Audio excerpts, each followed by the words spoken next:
وبشر الصابرين. صدق الله العظيم وصدق رسوله النبي الأمين الكريم، ونحن على ذلك لمن الشاهدين والشاكرين والذاكرين والصابرين والحمد لله رب العالمين.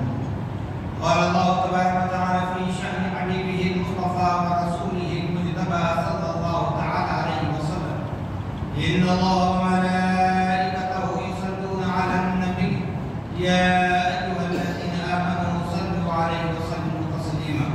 اللهم صل على سيدنا شفيعنا مولانا محمد كما تحب وترضى بأن تصلي عليه صلى الله تعالى عليه وسلم. نبی اور عالم پر مرتبہ آباد و پاک میں اللهم صل على سيدنا شفيعنا مولانا محمد وعلى الكرم والمبارك ورحمه وآله وأصحابه وبارك وسلم. صلاة وسلام عليك يا رسول الله صلى الله تعالى عليك وعلى آلك وأصحابك وأزواجك وذرياتك وأهل بيتك أجمعين. سبحان ربك رب العزة عما يصفون وسلام على المرسلين والحمد لله رب العالمين. الحمد لله. تمام تعریفیں اس ذات اقدس کے لیے ہیں جو سارے عالموں کا پروردگار ہے، جس نے ساری کائنات کو پیدا فرمایا، ساری کائنات کو روزی دے رہا ہے، میدان محشر کا مالک و مختار ہے.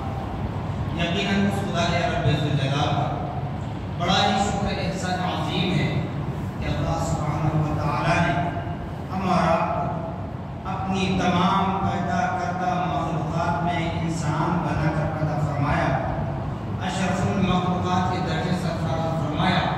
نبی مکرم رسول محتشم محمد رسول اللہ صلی اللہ تعالی علیہ وسلم کی امت بابرکت میں پیدا ہونے کا احساس بخشا.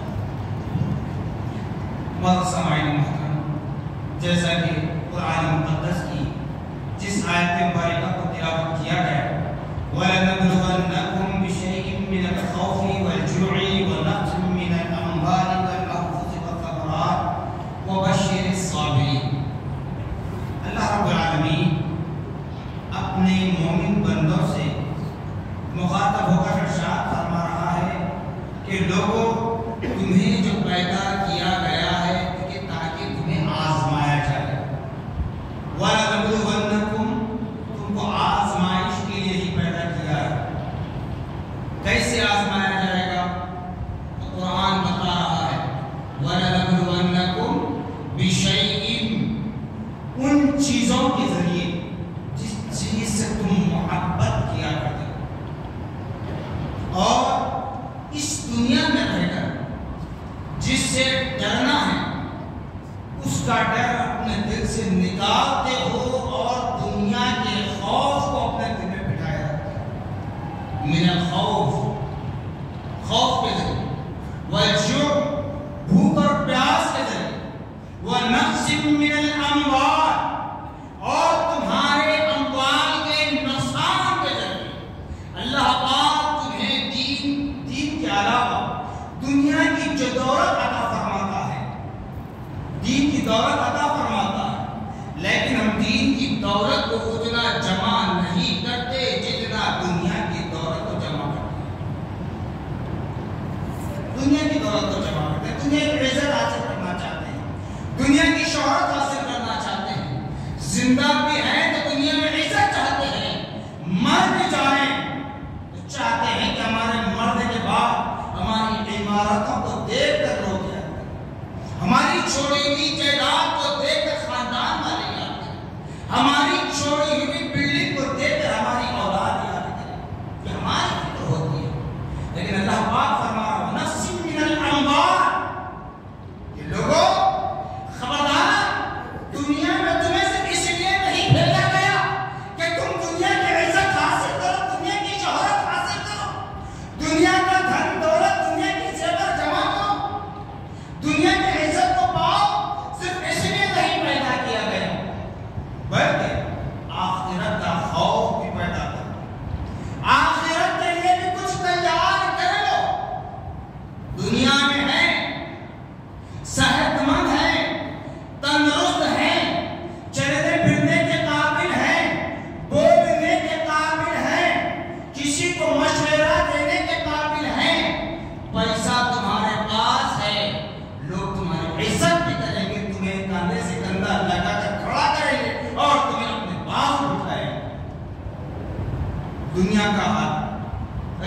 تمہارے پاس پیسہ نہیں ہے، غریب ہو جاؤ، فقیر بن جاؤ، کوئی تمہیں اپنے کندھے سے کندھا لگانے نہیں، اپنے بازو نہیں بٹھا، اپنی سب میں کھڑا نہیں کرتا، یہاں تک کہ فنکشنز میں بھی تمہارا ٹیبل الگ ہوتا ہے، مالدار لوگوں کے لیے بھی ایک سیکشن الگ ہوتا ہے۔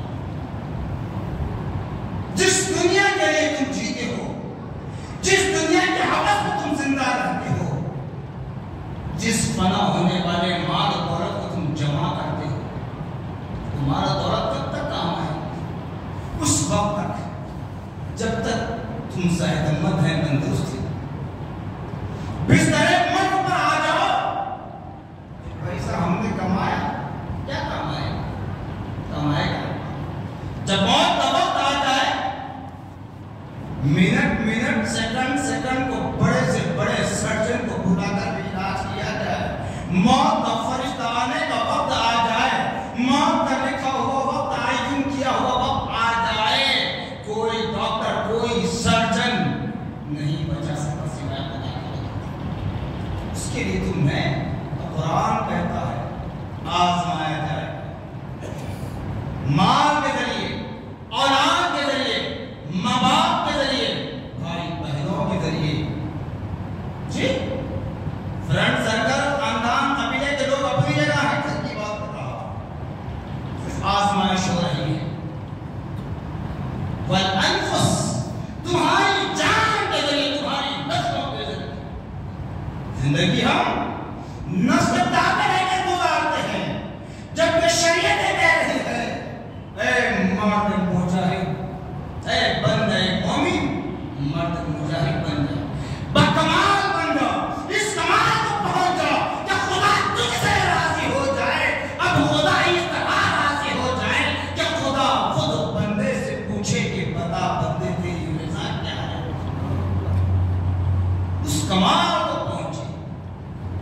والانفس، جو ہم اپنے نفسوں کے ساتھ جڑے ہوئے ہیں، ہمارے نفس میں شیطان کو پہنا کیے ہوئے ہیں، شیطان ہمیں بہکاتا ہے، اس راستے پر ہم چلتے ہیں، کچھ دیر کی عزت، کچھ دیر کی واہ،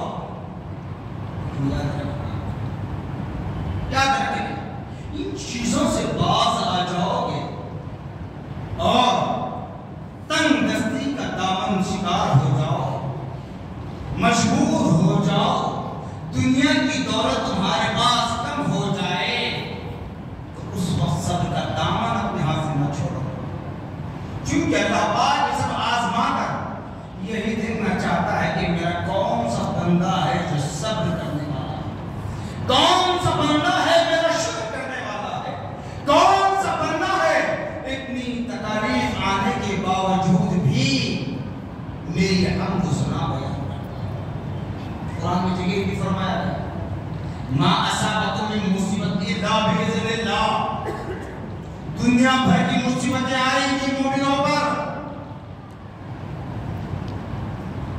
تو دنیا بھر کی مصیبتیں آئیں گی مومنوں پر، لیکن کوئی مصیبت مرد مومن کو، اللہ کی نامحترام بندوں کو تکلیف نہیں پہنچا سکتی الا باذن اللہ، جب تک کہ اللہ کی اجازت نہ ہو۔ کیوں کہہ رہا ہوں؟ اس لیے کہ آج ملک شام، ترک، لبنان، جو مسلم ممالک، وہاں جو عالم ہم سوشل میڈیا پر دیکھ رہے ہیں، اس پر صرف اللہ کا عذاب نہیں کہا جا سکتا، اس پر صرف اللہ کا قہر نہیں کہا جا سکتا، کیونکہ ترک وہ ملک ہے جہاں جس ملک کی حکومت نے حرمین شریفین کے تحفظ کے لیے ہمیشہ کمر بستہ ہے، یہ وہ مقدس ملک ہے جو مسلم مسلموں کے لیے ہمیشہ آواز اٹھاتا رہا، لیکن آج وہاں تباہ بربادی ہو رہی ہے، کیوں؟ ہر وقت یہ ساری بات سامنے رکھیں کہ سکے کے دو رخ ہوتے ہیں، تو دونوں رخ وہاں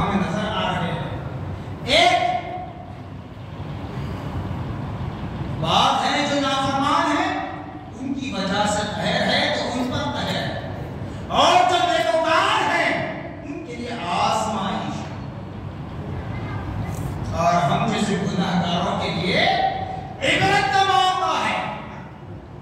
ارے یہ وہ ملک جو عرب کہلائے جاتے ہیں، لیکن آپ دیکھ رہے ہیں سوشل میڈیا پر اسی کے برعکس اپوزٹ میں دشمنان اسلام خوشی منا رہے ہیں، کارٹون بنا رہے ہیں، مگر ان کو یہ پتا نہیں کہ اللہ کا خیر تم پر کیسے نازل ہوتا ہے۔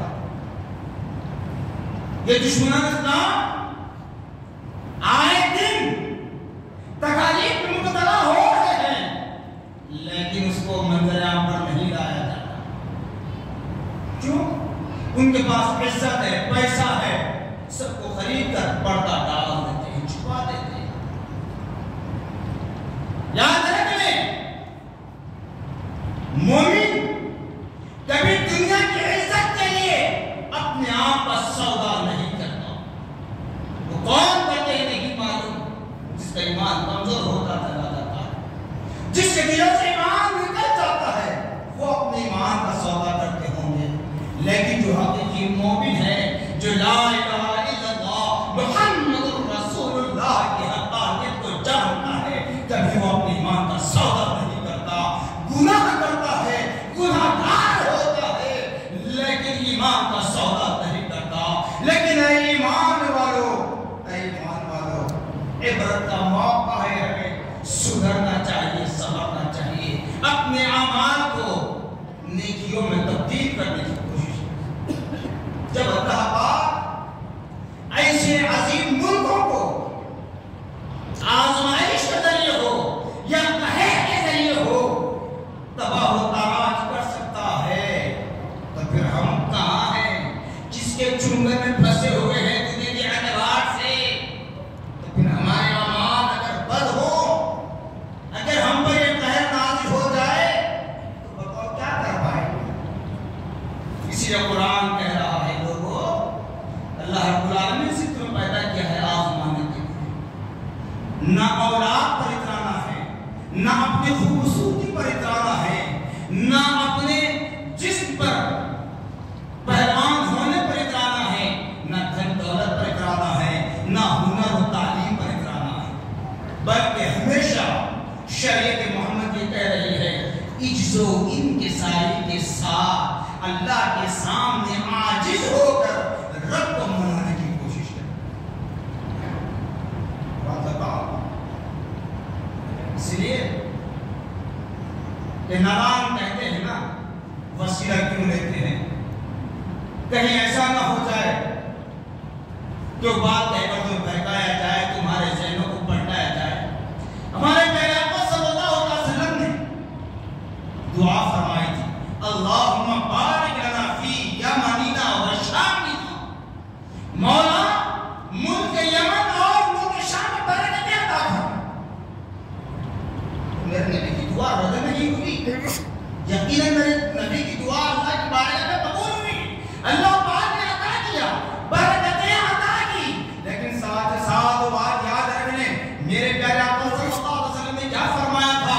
میں میری امت کا حال، یہاں کوئی ملک کوئی کنٹری قائد نہیں کیا، یہاں کوئی ملک کوئی کنٹری کوئی دیش قائد نہیں کیا، بلکہ میرے نبی نے فرمایا 1400 سال تک میری امت کا حال میں بیان کروں گا۔ 1400 سال تک میری امت کیا کر سکتی ہے میں بتاؤں گا، لیکن جب 14 صدیاں گزر جائے گی، 15ویں صدی آئے گی، اس وقت کیا ہوگا میں نہیں بتا سکتا، میں نہیں کہوں گا، تم لوگ دیکھ لیں۔ وہ چیزیں ہو رہی ہیں، وہ چیزیں ہو رہی ہیں، ایسا نہیں کہ تمہارے ذہنوں میں پلٹایا جائے کہ تمہارے نبی نے خود جس نبی کا تم وسیلہ لیتے ہو اس نبی نے ملک شام کے لیے دعا کی تھی، لیکن آج وہ دعا کہاں رہی؟ اس نبی کا تم وسیلہ لیتے ہو، ملک شام کے لیے دعا کی گئی، لیکن ملک شام میں تباہی ہو رہی ہے۔ تو اس کا مطلب یہ نہ لینا کہ میرے نبی کی دعا کا اثر ختم نہیں ہوا، بلکہ میرے نبی کی دعا کا اثر باقی ہے، تاکہ قیامت باقی رہے گا۔ لیکن میرے نبی کا فرمان یہ بھی ہے کہ 1400 برس کے بعد کیا حال ہوگا میں نہیں بتاؤں۔ کیا آثار ہے قیامت کیا آثار ہے؟ کون کب رہے گا، کون کب مرے گا، یہ کسی کو تو پتا نہیں ہے۔ لیکن یاد رکھ لیں دشمنان اسلام چاہے مذاق بنائیں، کوئی زبان کچھ کہے، چاہے وہ ترک ہو، چاہے لبنان ہو، چاہے شام ہو، سیریا ہو، مصر ہو، سعودی عرب ہو، کوئی ملک ہو، یہ سب خدا کی آزمائش ہے۔ اللہ تعالیٰ اپنے نیک بندوں سے آزماتا ہے۔ اس کی مثال بتاؤں، لخت جگر فاطمہ کے بندے مرتضیٰ، جگر گوشہ مصطفیٰ برادر حسن مجتبیٰ، حضرت سیدنا امام حسین رضی اللہ تعالیٰ عنہ میدان کارزار میں جب اپنی عزیز جان کا نذرانہ پیش کیا، اس وقت آپ کے فرزند ارجمند حضرت سیدنا امام زین العابدین رضی اللہ تعالیٰ عنہ مغموم ہو گئے، غمزدہ ہو۔ اب اس کے بعد آپ کی عبادت اور ریاضت کا یہ حال تھا، ایسی خشیت طائف ہو جاتی، عبادت میں ایسی مصروف ہو جاتے، جس طرح آپ کی جد حضرت علی مرتضیٰ رضی اللہ تعالیٰ عنہ کے خدم مبارک میں کانٹا چبھا، اس کانٹے کو نکالتے تو حضرت علی رضی اللہ تعالیٰ بے ساتھ اچھے تکلیف سے، لیکن جب وہی علی سجدے میں سر رکھے اپنا تو کسی نے اس کانٹے کو آپ کے پیر سے نکال لیا۔ نماز سے فارغ ہونے کے بعد لوگوں نے کہا کہ علی آپ کے پیر میں کانٹا چبھا تھا، اس کو نکالتا تو بڑی تکلیف سے چیخ مارا کرتے تھے، لیکن جب آپ حالت نماز میں تھے ہم نے آپ کے پیر سے کانٹا نکال لیا، لیکن آپ نے قدم کو بھی حرکت نہیں دی۔ وہ چیزیں کہاں گئی؟ تو حضرت علی مرتضیٰ رضی اللہ تعالیٰ عنہ نے فرمایا، لوگوں میں نماز جب ادا کرتا ہوں تو خدا کی بارگاہ میں ایسے مصروف ہو جاتا ہوں کہ مجھے کوئی پتہ نہیں چلتا کہ کہاں کیا ہو رہا ہے، میرے جسم پر کیا ہو رہا ہے مجھے اس کا بھی پتہ نہیں چلتا۔ جب مجھے پتہ نہیں چلا تو میں کانٹا نکال دیا۔ تو حضرت علی رضی اللہ عنہ کی وہی کیفیت امام زین العابدین رضی اللہ عنہ کے اندر بھی تھی۔ جب آپ عبادت میں مصروف تھے، گھر جل گیا، اب بتائیے اس کو کیا کہو گے؟ جو نادان و مذاق بنا رہے ہیں، قاتل بنا رہے ہیں، دشمنان اسلام، تو کہیں اپنے دلوں میں بات نہ لانا کہ واقعی وہاں پر بھی کچھ ایسی بدکاریاں ہوئی تھی جس کی وجہ سے یہ قہر نازل ہوا۔ یہ قہر بھی نہیں کہا جا سکتا، بلکہ حساس مسئلہ ہے، گناہ گاروں کے لیے قہر ہے، نیکوکاروں کے لیے آزمائش ہے۔ امام زین العابدین رضی اللہ عنہ کسی نے کہا عبادت سے فارغ ہونے کے بعد کہ آپ کا گھر جل گیا، آگ لگی، آپ کو پتہ نہیں؟ تو آپ نے فرمایا، میرے ابا جان، میرے دادا جان کو تعلیم دی ہے، میرے آقا صلی اللہ علیہ وسلم اور آپ کا دہن مجھے صدقہ ملا ہے دعا میں تحریر کا کہ جب میں عبادت میں مصروف ہوتا ہوں تو مجھے دنیا کی کوئی فکر نہیں ہوتی، کیا جل گیا کیا رہ گیا، جس جگہ بیٹھے وہی آگ لگی ہے، لیکن امام زین العابدین رضی اللہ تعالیٰ کو وہ آگ چھو نہ سکے۔ تو اسی لیے یہ قہر گنہگاروں کے لیے ہے اور نیکوکاروں کے لیے آزمائش ہے، اور ہم جیسے گنہگاروں کے لیے عبرت کا مقام ہے۔ ہم کو سدھرنا چاہیے، اپنے آپ کو سنوارنا چاہیے، اپنے نفسوں کو پاک کرنا چاہیے۔ ہم جو اللہ کے گھر سے دور ہوتے چلے جاتے ہیں، ہم جو دنیا کی عزت، دنیا کے جاہ و جلال، دنیا کی دولت، دنیا کا دھن، دنیا کا زیور، دنیا کی طاقت کو لے کر ہم مچانا چاہتے ہیں، نہ جانے ہم پر ایسا عذاب اتر آ جائے۔